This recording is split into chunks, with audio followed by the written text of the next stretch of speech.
त्यागी sir, यहाँ पर sir ये बताइए कि क्या ईरान को ये समझ में नहीं आ रहा है कि अगर अमेरिका उसको मना कर रहा है तो उसके दुष्परिणाम क्या हो सकते हैं, जो कि शुरू भी हो चुके हैं। इजराइल ने देखिए यहाँ पर मिसाइलों से अटैक कर दिया, 104 लोगों की मौत हो गई है और ये आंकड़ा धीरे धीरे बढ़ेगा। जैसे जैसे जंग आगे बढ़ती रहेगी ईरान को बड़ा नुकसान झेलना पड़ सकता है। तो ईरान की सोच को हम कैसे समझे? आखिर लोगों की जान क्या ईरान को प्यारी नहीं है? क्या वो नहीं चाहता कि यहाँ पर अगर वो न्यूक्लियर प्रोजेक्ट छोड़ दे तो ना जाने कितने बेगुनाहों की जिंदगी बच सकती है, लेकिन वो अपनी जिद पर अड़ा हुआ है। किसका समर्थन उसे मिल रहा है?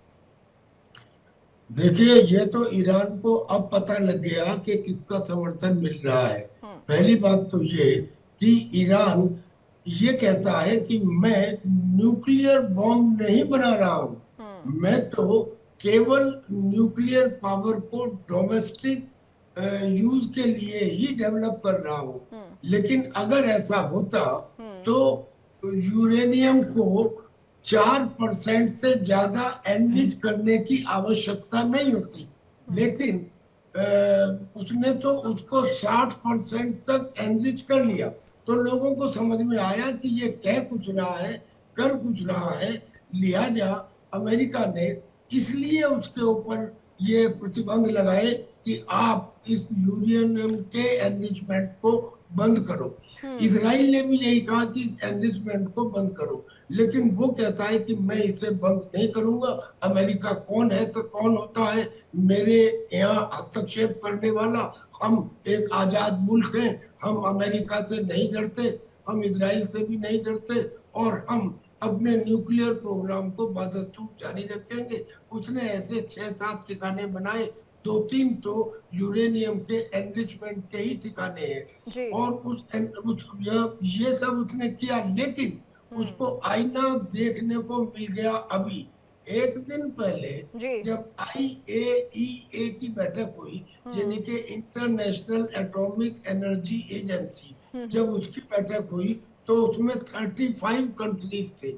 अब जितने मुस्लिम कंट्रीज थे, जी। चाहे उसमें कतर हो, कुवैत हो, बांग्लादेश हो, ये सब कंट्रीज ने, केवल 3 कंट्रीज के अलावा किसी भी कंट्री ने इस रेजोल्यूशन के ऊपर साथ नहीं दिया। जी, और रेजोल्यूशन यानी ये क्या माना था? जाए सर कि ईरान अभी अकेला पड़ रहा है और भी चर्चा आपसे जारी रहेगी। इस बीच एक बड़ी खबर आ रही है, अपने दर्शकों को जरा वो बता देते हैं। ईरान के हमले से इजराइल में तबाही की तस्वीरें भी सामने आने लगी हैं। 50 से ज्यादा इमारतों में भारी नुकसान हुआ है। इजराइल के 150 ठिकानों को टारगेट किया गया। तेल अवीव में इमारतों की टूटी तस्वीरें देखी जा सकती हैं और आई है ये सामने। तो ईरान ने कहा कि इजराइल में हमले जारी रहेंगे। हमने कई इजरायली बेस तबाह किए हैं, ये IRGC कह रहा है, और 2000 मिसाइलों से इजराइल पर हमला होगा। ये दावा किया जा रहा है ईरान की तरफ से कि 2000 मिसाइलों से इजराइल पर हमला किया जाएगा। ये बड़ी खबर सामने आ रही है इस वक्त और तस्वीरें भी सामने आ चुकी, कितनी तबाही हुई है। ईरान के हमले से इजराइल में तबाही की तस्वीर आपको दिखा रहे हैं। 50 से ज्यादा इमारतों को भारी नुकसान पहुंचा है। इजराइल के 150 ठिकानों को टारगेट किया गया। तेल अवीव में टूटी इमारतों की तस्वीरें भी सामने आ गई हैं। ईरान ने कहा कि इजराइल में हमले जारी रहेंगे और हमने कई इजरायली बेस तबाह कर दिए हैं। 2000 मिसाइलों से इजराइल पर हमला भी होगा। ये वो तस्वीरें हैं, आप देख सकते हैं किस तरह से इजराइल में भी तबाही मची है। कई ऐसी बिल्डिंग्स, कई ऐसी इमारतें जो कि क्षति हुई हैं और देख सकते हैं यहाँ पर कितना बड़ा डैमेज हुआ है इन इमारतों में। और ये हमले किए गए थे ईरान की तरफ से और अभी और भी धमकी दी जा रही है कि 2000 मिसाइलों से हमला किया जाएगा, यानी इजराइल पर अभी और हमले किए जाएंगे। ईरान ने ये चेतावनी दे दी है और कई एयरबेस तबाह कर दिए गए हैं। इजराइल के कई बेसिस तबाह किए गए हैं, जिस तरह से ईरान अब साफ तौर पर ये कह रहा है। संसर, क्या माना जाए, क्या ये जो धमकी दी जा रही है ईरान की तरफ से 2000 मिसाइलों से इजराइल पर फिर हमला होगा, और ये कुछ तस्वीरें जो आई है वाकई अपने आप में दिखा रही है कि ईरान ने जो भी अटैक किया है उससे कितना नुकसान इजराइल में हुआ है? जो मिसाइल का जो डिस्ट्रक्शन है वो तो आपको विजुअल्स पे आप दिखा रहे हैं, डिस्ट्रक्शन हुआ है। पर आप ये देखिए कि बिल्डिंग्स में हुआ है, लेकिन पे नागरिक वो शेल्टर्स में है और उन्होंने वार्निंग भी दी हुई है। पूरे वहां पे जो है शेल्टर्स के अंदर जो है नागरिक है। आप अगर ह्यूमन कैजुअलिटीज को देखें तो बड़ी, एक उनका डेथ हुआ है और 15 के करीब 15 जो है उनके जो है घायल हुए हैं। पर डिस्ट्रक्शन हुआ है तो जब मिसाइल जाती है तो वो इनके पास में कोऑर्डिनेटेड, बिकॉज जो हमास का युद्ध है, जो उनके पास कोऑर्डिनेट्स हैं, उनके पास में पूरा मैपिंग है, तो जो वो पिन पॉइंट टारगेट्स करते हैं। पर ये एक डिफेंड करने का जो आयरन डोम है प्लस थर्ड सिस्टम से इन्होंने किया है, बट ईरान फुल्ली प्रिपेयर्ड था। जो यूएस की जो वार्निंग के बाद भी उन्होंने झुके नहीं। और कल के आप देखें, आयतुल्ला खुमैनी साहब ने बोला है जामगढ़ मस्जिद पर जो रेड फ्लैग लगा है कि हम इसका बदला लेंगे, और जो वो पहले से कह रहे आ रहे हैं कि इजराइल को नक्शे से कर देंगे, वो जोश और जुनून जो है उनके एक धार्मिक नेता ने उनको जो मुराद आप कर रहे हैं, और इसका जो बदला लेने के लिए कर रहे हैं। तो ये अपनी प्रभुता और अपने अखंडता के लिए ईरान जो है धार्मिक कट्टरपंथी, आपको भी मैं ये कहूंगा, वो उसके ऊपर पूरे अरब वर्ल्ड को दिखाना चाहता है कि हम इसके साथ में लड़ेंगे, हम झुकेंगे नहीं। जी बिल्कुल। और यहाँ पर ये जो मंजर है वो साफ समझा जा सकता है किस तरह से तबाही का मंजर है। हालांकि कुणाल सर, यहाँ पर जाहिर सी बात है कि इजराइल ही विनिंग कंट्री रहने वाला है, ये अंजाम तो सभी को पता है, लेकिन 2000 मिसाइलों से अगर अटैक का दावा ईरान कर रहा है तो ईरान की तैयारी भी कम नहीं है। कोशिश वो पूरी करेगा किसी भी तरह से इजराइल को नुकसान पहुंचाया जाए। सही है, और 2000 मिसाइल काफी होते हैं।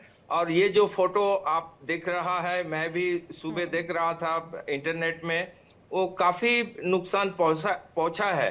लेकिन ये सभी इतना बॉम्बिंग होने का बाद भी कहीं मैं पढ़ रहा था 2-4 आदमी, मैक्सिमम 10 आदमी डेथ हुआ है, इतना तबाही होने के बाद भी, क्योंकि ये Israel is also under protection, वो बंकर में है।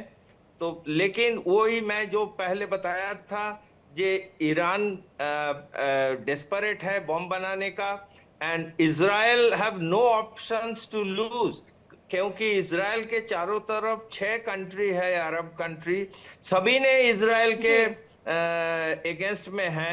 सो इजराइल का ये जिंदगी और मौत का सवाल है हर टाइम।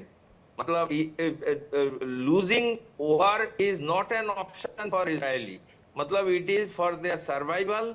एनी टाइम इजराइल लड़ाई में हार गया तो उसका विनाश असंभव ही है। सो इसीलिए Israel will fight tooth and nail for survival.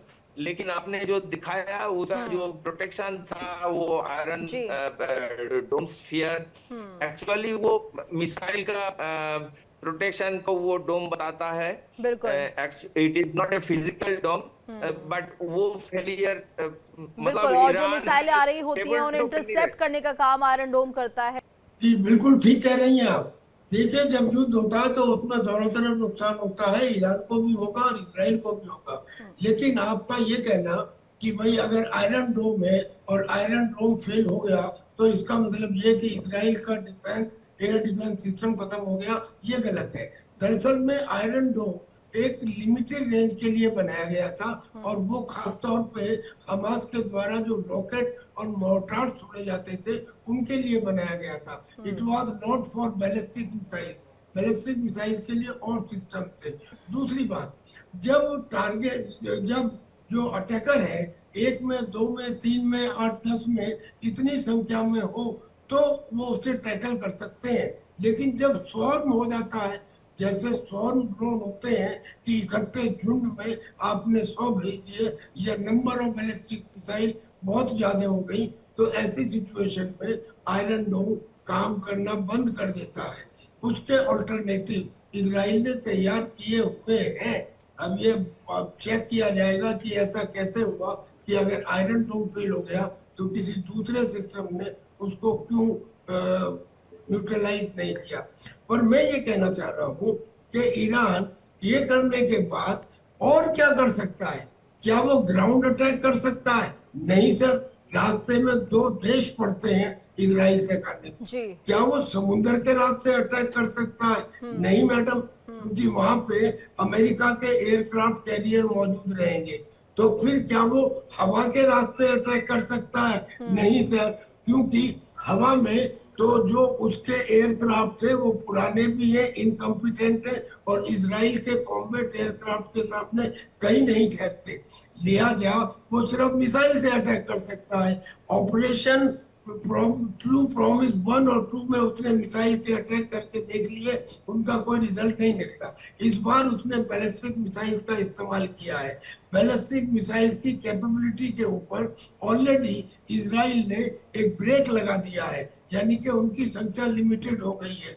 लिहाजा ऐसा एक आध और अटैक होगा और आगे ईरान कुछ नहीं कर पाएगा। मैं नहीं समझता कि फ्यूचर लाइज विद ईरान, अगर वो इसमें एग्री नहीं करता है तो he will be on the losing side. And with this I take your permission.